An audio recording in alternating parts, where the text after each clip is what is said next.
And this one is a little bit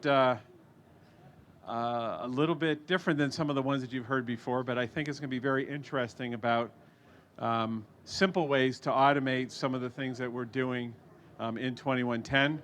And I'd like to introduce my good friend Ievgen Kostiukevych. Did I get it even? Yes, Getting that better? was brilliant. That was probably one of the best that I heard so far around the show. Thank you, Wes. Well, good, good. So take it away, Ievgen. Thank you, thank you. Hello.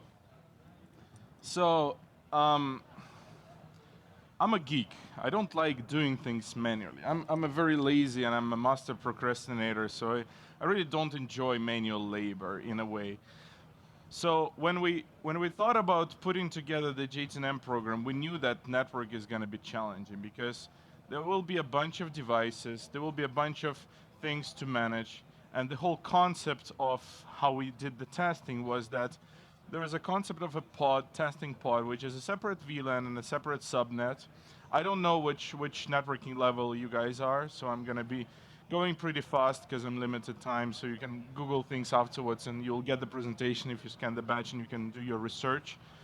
So the concept of the testing is that at the time of the test, the device is relocated to a different VLAN, which is completely isolated with a complete different uh, network settings. We do the test and then it moves back on.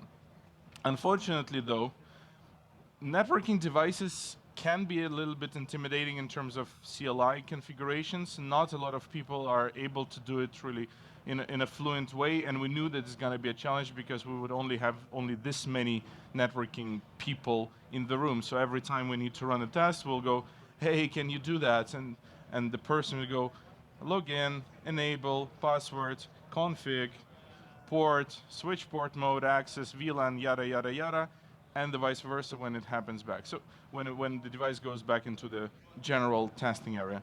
So it was a bit of a pain, and we thought, well, how can we really automate that stuff, but not only automate, but also in a collaborative way.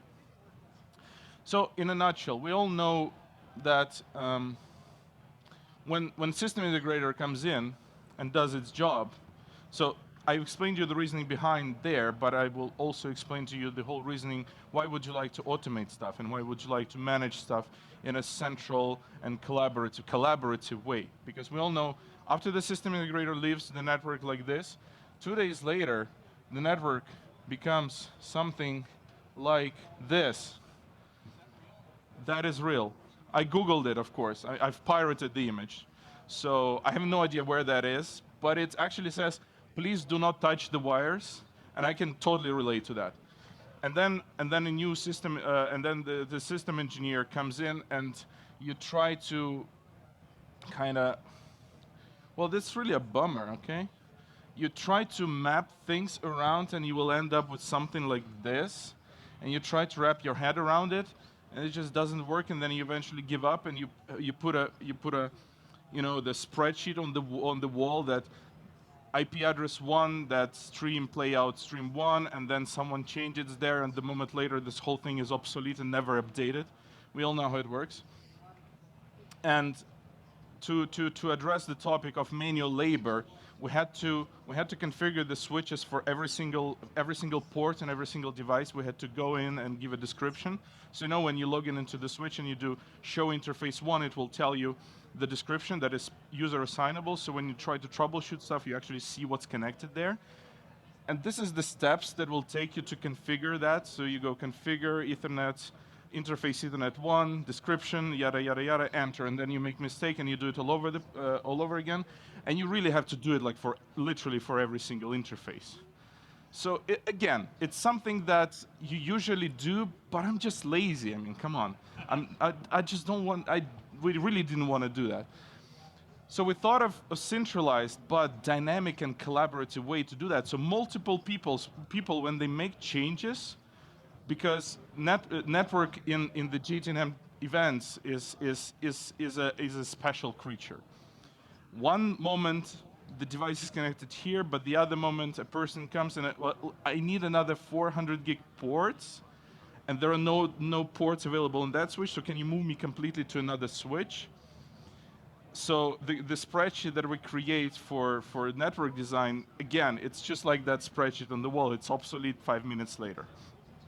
So we thought, can we do that in a centralized way that you just either copy the whole stuff and it's propagated to all the switches, or when the person makes a change, it documents it in one place and this stuff happens automatically. So that was the goal.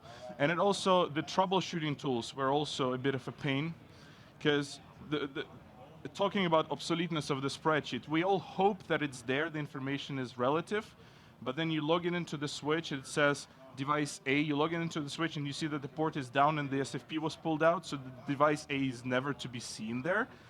So can the switch actually tell me that stuff was disconnected? And it had to support Arista switches because that was the main network provider. But in the way tools that I'm going to be explaining, and the approach is agnostic, is vendor agnostic. The moment the switch exposes any kind of API, even SSH CLI, you can address it and you can automate that. So it doesn't matter if you have a Mellanox switch, a Cisco switch, it doesn't matter if it's a Nexus with the REST API, it doesn't matter if it's the iOS device with the CLI, it doesn't matter, you can do that. So how do we do that? How can we? So we thought about what are the possible solutions of methodologies and approaches. So the first one that I showed you is the CLI, where you just go in and you program everything once, and then you forget about it, and it gets obsolete. The other way was Ansible. Ansible is very cool. You can propagate batch configurations, and you can pull information. You can kind of do the telemetry, but it's not collaborative. It has to exist somewhere. This playbook has to exist. The variable list has to exist, and someone needs to do an update, go and update it. There are ways to generate the Ansible playbooks and the variable list automatically. We will go to the concept of configuration as a code and infrastructure as a code. That's all what we really want to do. There is efforts going on towards that. But unfortunately, it's not there yet, and with the limited time, we were not able to fully embrace Ansible. So we thought, can we do a small piece of code? It ended up being 600 lines, which is not that small, but can we do something really simple and address it in a programmatic way? So we took a piece of Python code, and we started evaluating the options of what kind of libraries exist there to address networking devices. And those are the libraries. You will get all the links at the end. There will be a whole slide with all the links. You can telnet to the device and address the CLI. You can SSH into the device, or you can embrace the programmability API that switch vendor exposed. It could be eAPI in Arista. It could be OpenConfig. That is a new thing in the networking world that is vendor agnostic and provides a unified object-based approach to configuring internal stuff of the switch. It could be a netconf or restconf from Cisco. It's also an option.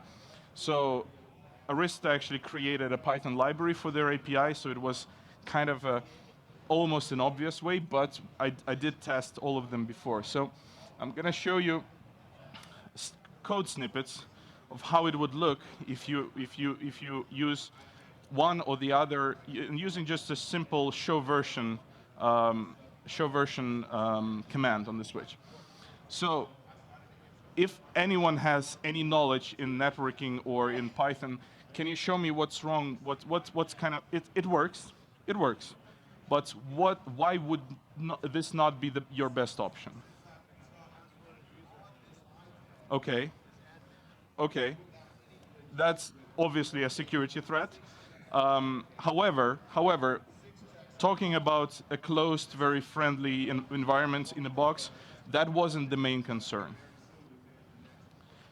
Now, here's the problem. Every single command is the actual string, and you have to pass the carriage return. And it's not really that scalable and not very intuitive, because you have to know all the commands, and you have to literally put them in, and then you have to read the output and parse the output. It's not something you want to do, believe me.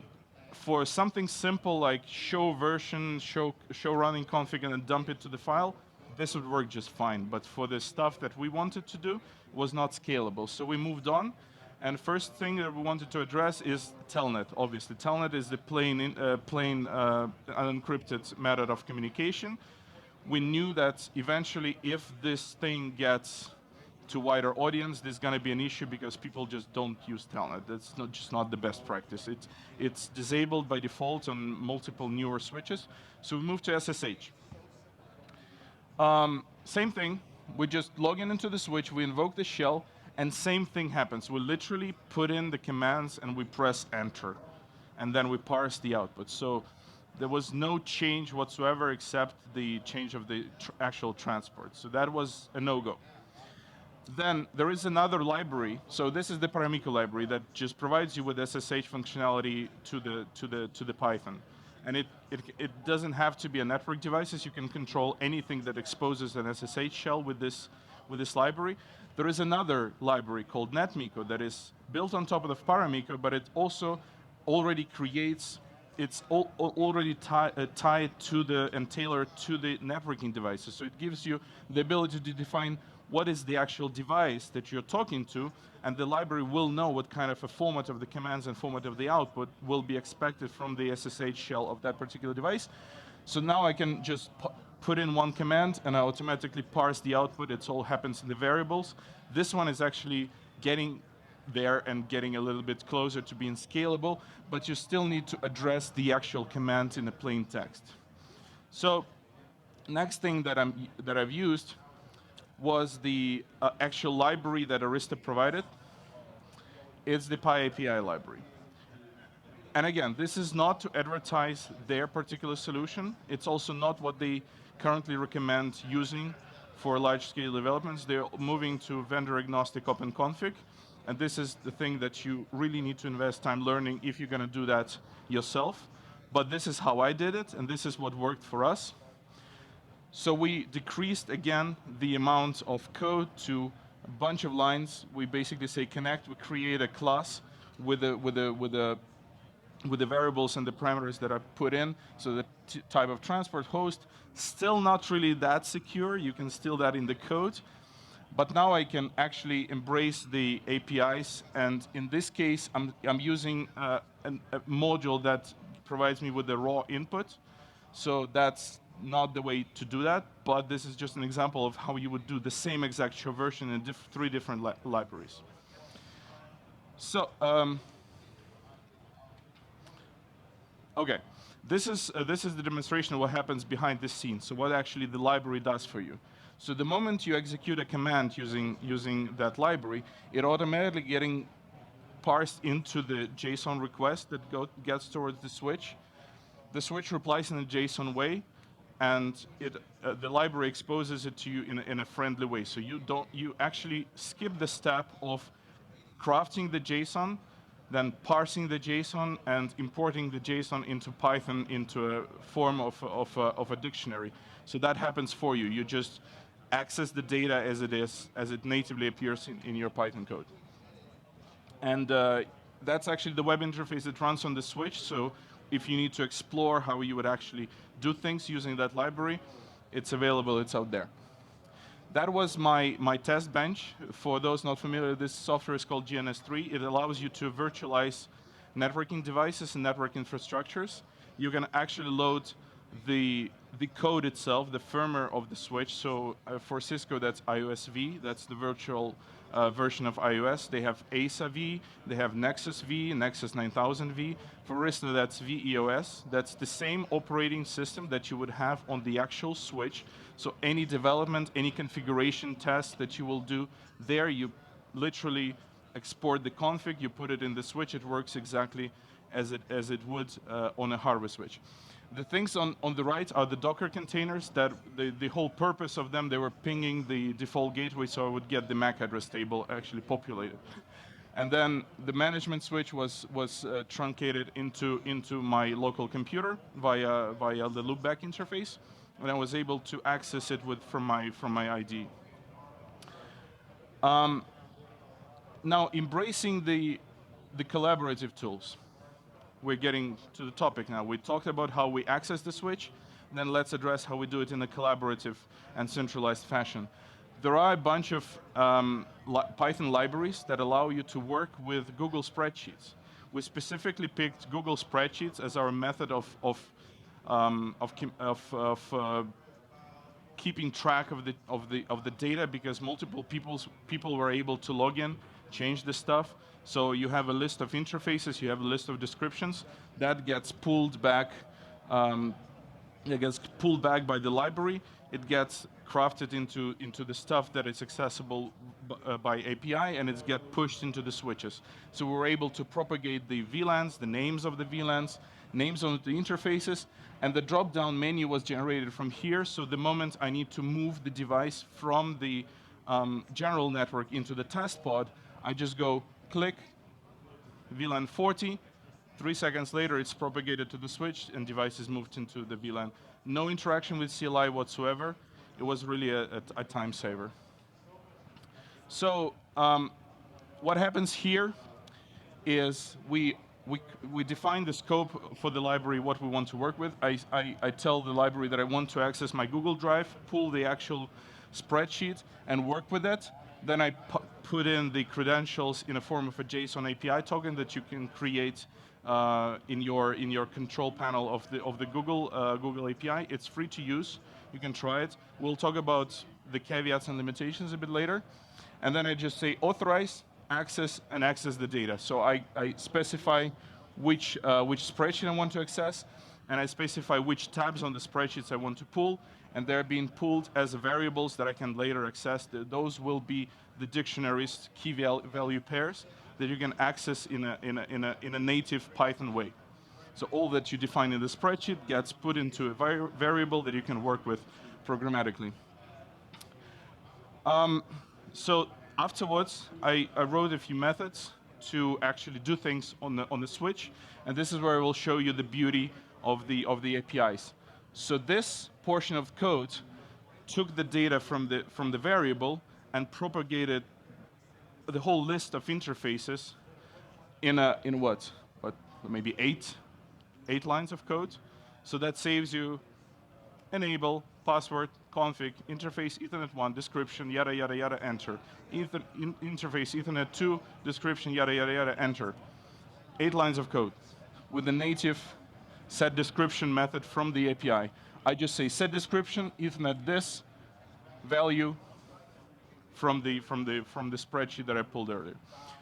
Then I create the VLANs with the same native VLAN create, VLAN set name. As simple as that. VLAN this, interface description this.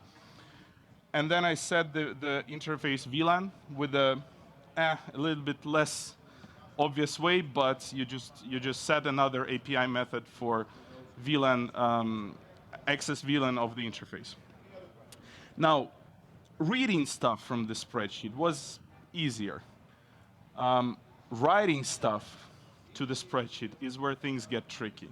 So as I told you, one of the goals was to pull in some troubleshooting information from the switch, like the MAC address table, the interface status, speed of the internet, speed of the interface, status of the SFP. You can do that. That's the first portion. You just switch enable, pull, MAC address table, pull.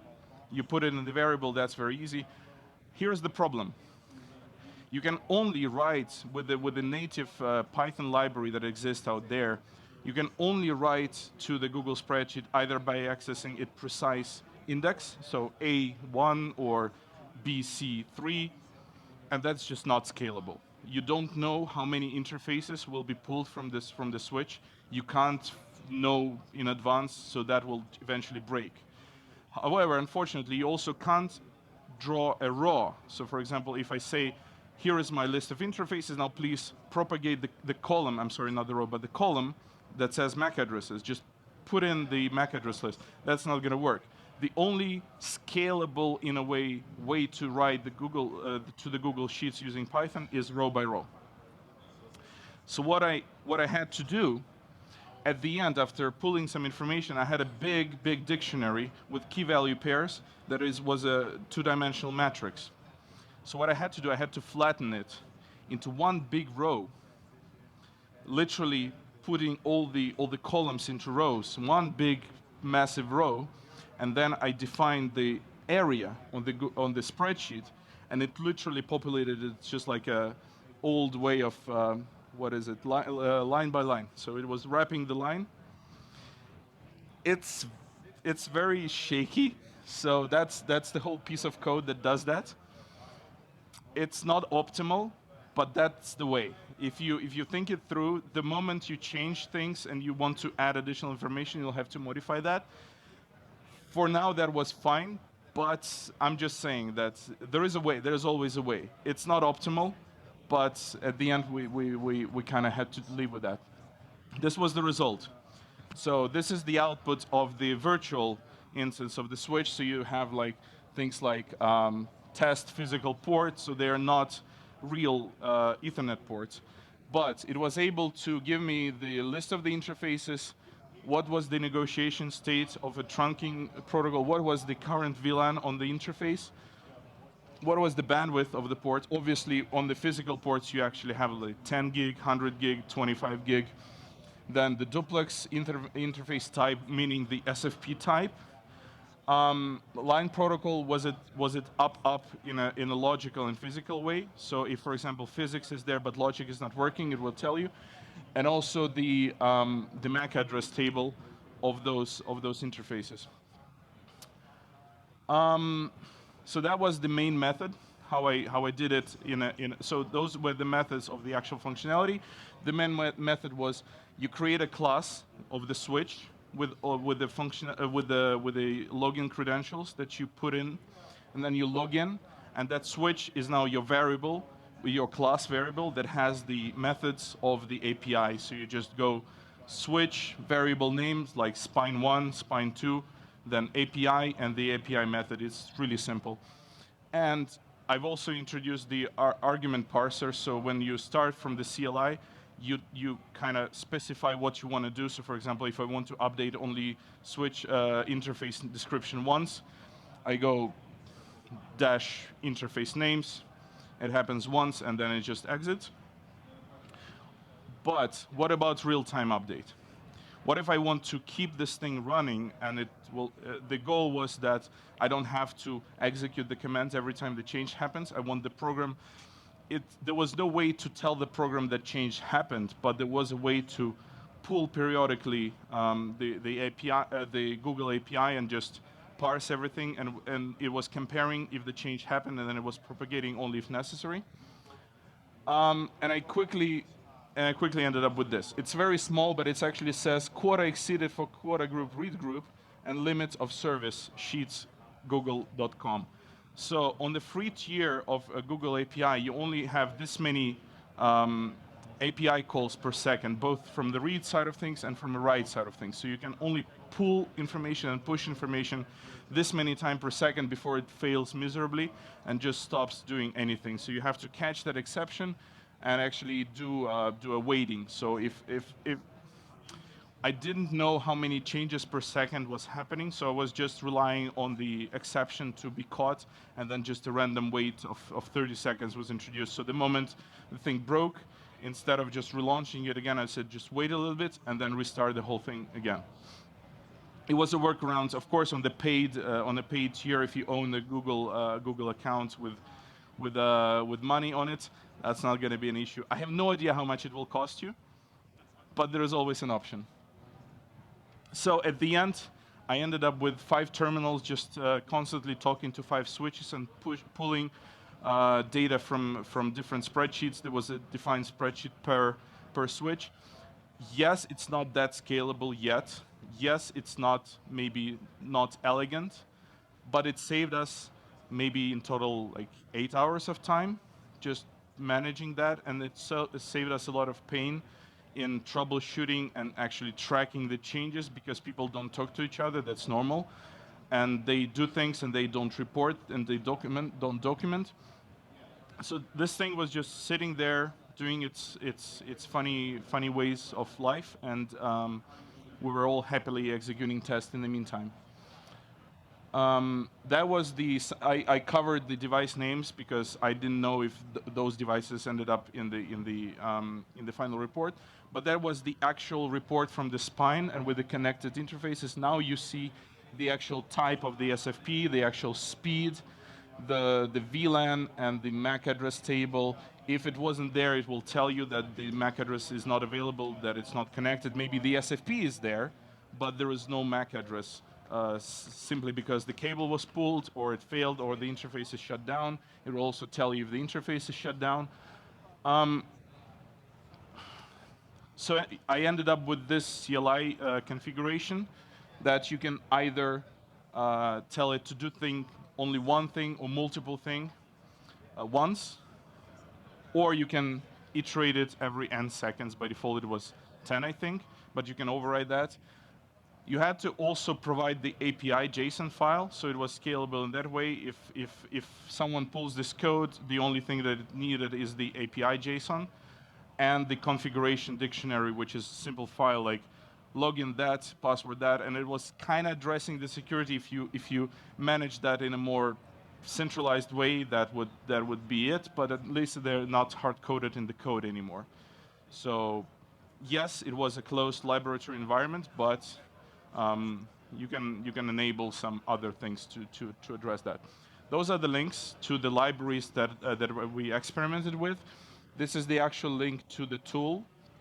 I did my best to make a extended configuration and explanation of what's going on, what kind of dependencies you need, what kind of modification and options you have. This is the tool that I used for a virtualized environment. It's free and open sourced, free like free beer. You literally just supply a switch, a firmware to it, and it works. They have a bunch of Docker containers. It's a wonderful tool to troubleshoot and learn networking in general, but it also allows you to experiment with programmability and orchestration of the network. Any questions? How come this hasn't been done like day one with networking? Well, the networking people have a big chunk of work when they arrive on the events like that to actually get the network up and running, and they deal with a lot of low-level troubleshooting. So, for example, if PDB goes crazy, they completely switch priorities and they debug that. If there is a MAC address overlap, or there is a double elimination of the destination multicast address, that's something that you don't really have a lot of tools to troubleshoot unless going really deep into the multicast routing table. This is not a rocket science. I mean, in the data centers, this is like toys. From a data center point of view, infrastructure as a code is a no-brainer. They have a Git repository with every single switch documented extensively. You literally pull it in, put it into the rack. It calls your zero-touch provisioning server. It gets your configuration, and it's back online in seconds. So that is a workaround for stuff that is not there yet, because eventually we want to go to the way that we manage all our devices from a central Ansible server, and that is the bright future that I believe in. It's certainly something that we have to work on, and it's a very good sign that finally DHCP and DNS are embraced.